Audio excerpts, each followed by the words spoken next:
এক ছোট্ট এই যে ইয়াসিন, শহরতলিতে ভালো আছিস? খুবই হ্যাঁ গরিব একটি ফুফু, পরিবার তুমি বাস কেমন করত। আছো? আমি ভালো আছি বাবা। পরিবারের প্রধান ছিল একজন বৃদ্ধা, যাকে সবাই ফুফু বলে ডাকত। ফুফুর কোনো স্বামী বা সন্তান ছিল না। তার একমাত্র সঙ্গী ছিল তার এতিম ভাতিজা ইয়াসিন।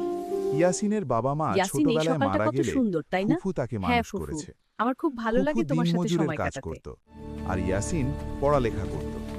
ফুফুর একটাই স্বপ্ন ছিল, ইয়াসিন বড় হয়ে একজন ভালো মানুষ হবে, দিনদার হবে এবং সমাজে মাথা উঁচু করে দাঁড়াতে পারবে। ইয়াসিনও ছিল খুব মেধাবী ও পরিশ্রমী। পড়ালেখার পাশাপাশি সে মসজিদে গিয়ে নামাজ পড়ত এবং ফুফুকে সব কাজে সাহায্য করত। তাদের জীবন ছিল কষ্টের, কিন্তু ছিল সুখের। ফুফু রাতে ইয়াসিনকে কোলে নিয়ে আল্লাহর নাম করতেন আর দোয়া করতেন, হে আল্লাহ, আমার এই ইয়াসিনকে তুমি দুনিয়া ও আখেরাতে কবুল করো, তাকে নেককার বান্দাদের অন্তর্ভুক্ত করো। সময় বয়ে চলে গেল, ইয়াসিন বড় হতে লাগল। এক বছর অত্যন্ত খরা পড়ল, কাজকর্ম একেবারে বন্ধ। ফুফুর দিনমজুরিও বন্ধ হয়ে গেল, দুবেলা খাবার জুটত না। অনেক চেষ্টা করেও ইয়াসিন কিছু কাজ পেল না। শহরের বড় বড় ধনী লোকেরা তাদের দিকে ফিরেও তাকাত না। এক মাস উপোস কেটে গেল। ফুফু আমরা অসুস্থ আর হয়ে কতদিন পড়লেন। এভাবে থাকবো বাবা? ইয়াসিন ফুফু, ফুফুর তুমি সেবা কষ্ট পেও করছে, না। আর আমি তার কিছু- চোখ দিয়ে পানি পড়ছে। একদিন বিকেলে একজন প্রতিবেশী এসে ফুফুকে বলল, ফুফু, এই অবস্থায় আর থাকা সম্ভব নয়। শহরের দক্ষিণে এক ধনী সওদাগর বাস করে, সে অনেক গরিবের সাহায্য এই করে। দেখ, তুমি ব্যবসায়ীর তার বাড়ি কাছে গিয়ে ওইদিকে। সাহায্য হ্যাঁ, চাও, তিনি খুব হয়তো ভালো তোমাদের মানুষ, কিছু খাবার সাহায্য জোগাড় করবেন। হবে। হ্যাঁ বাবা। ফুফু রাজি হলেন না। তিনি বললেন, আমি কখনো কারো কাছে হাত পাতিনি, আল্লাহর কাছে চাই, তার বান্দার কাছে নয়। কিন্তু ইয়াসিনের ক্ষুধার্ত মুখ আর অসুস্থ শরীর দেখে শেষমেশ তিনি রাজি হলেন ইয়াসিনকে নিয়ে যেতে। সকালবেলা ফুফু ও ইয়াসিন ধনী সওদাগরের বাড়ির দিকে রওনা দিল। সওদাগরের বাড়ি ছিল বিশাল, প্রাসাদের মতো। ফটকের সামনে পৌঁছে তারা দাঁড়াল। ফটকে কয়েকজন প্রহরী বসেছিল।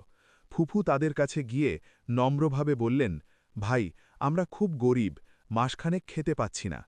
সওদাগর সাহেবের কাছে কিছু সাহায্যের আশায় এসেছি, দয়া করে আমাদের একটু দেখা করিয়ে দেবেন? প্রহরীরা ফুফু ও ইয়াসিনের দিকে তাকিয়ে বিরক্ত হয়ে বলল, সওদাগর সাহেব এত বড় মানুষ, এখানে প্রতিদিন কত ভিখারি আসে, এখন তিনি বিশ্রামে আছেন, পরে আসবেন। ফুফু অনুনয় করলেন, ভাই, একটু খবরটা দেন না, আমরা অনেক দূর থেকে এসেছি। প্রহরীরা বিরক্ত হয়ে তাদের গালাগাল দিয়ে তাড়িয়ে দিল। ইয়াসিন ফুফুকে ধরে বলল, ফুফু, চলো ফিরে যাই, আল্লাহ নিজেই আমাদের রিজিক দেবেন, আমরা আর কারো কাছে হাত পাতব না। ফুফুর চোখ দিয়ে পানি ঝরছিল।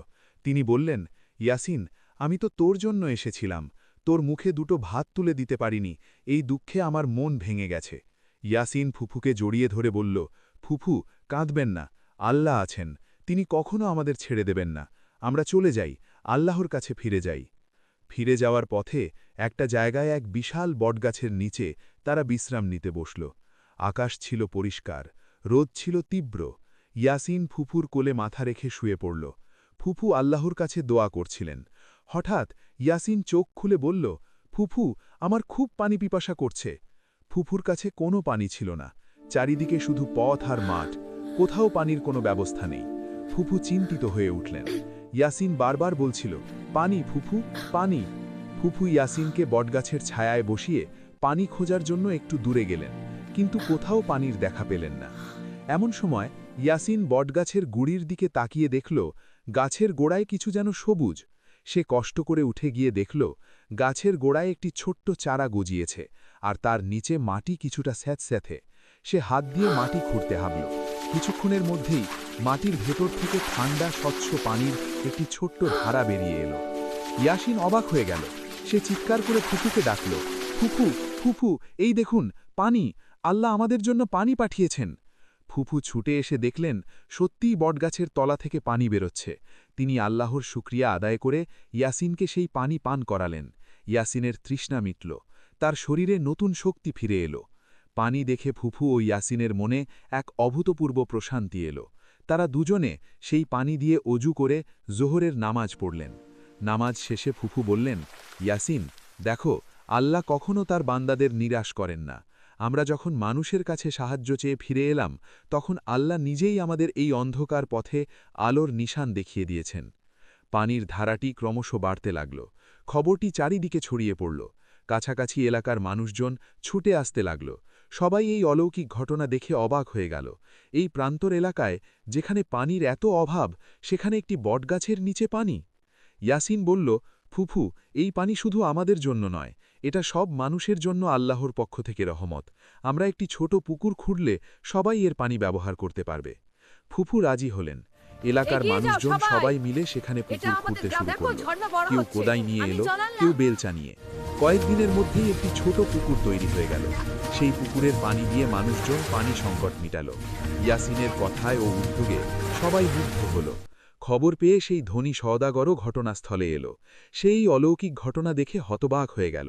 তার মনে হল, যে মানুষগুলোকে সে তার দরজা থেকে তাড়িয়ে দিয়েছে, আল্লাহ তাদের দরজায় অকৃপণভাবে রহমতের বৃষ্টি বর্ষণ করেছেন। তার মনে গভীর অনুতাপ জন্মাল।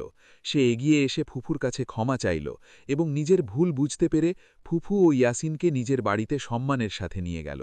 সেই সওদাগর ইয়াসিনের পড়ালেখার সমস্ত দায়িত্ব নিল। ইয়াসিন দিনরাত পরিশ্রম করে পড়ালেখা শিখল। বড় হয়ে সে একজন বিখ্যাত আলেম ও সমাজসেবক হল। সে কখনো গরিব ও অসহায় মানুষদের কথা ভুলল না। তার পুরো জীবনই কেটে গেল আল্লাহর সন্তুষ্টি অর্জনের জন্য। আর ফুফু, তিনি ইয়াসিনকে নিয়ে আল্লাহর শুকরিয়া আদায় করে দিন কাটালেন। তাদের সেই ছোট্ট পুকুরটি আজও এলাকার মানুষের পিপাসা মেটায়, আর মানুষের মুখে মুখে ফিরে ফিরে আসে ফুফু ও ইয়াসিনের সেই অমৃত কাহিনী, যেখানে অন্ধকার পথেও আল্লাহ তাদের দেখিয়েছিলেন আলোর নিশান।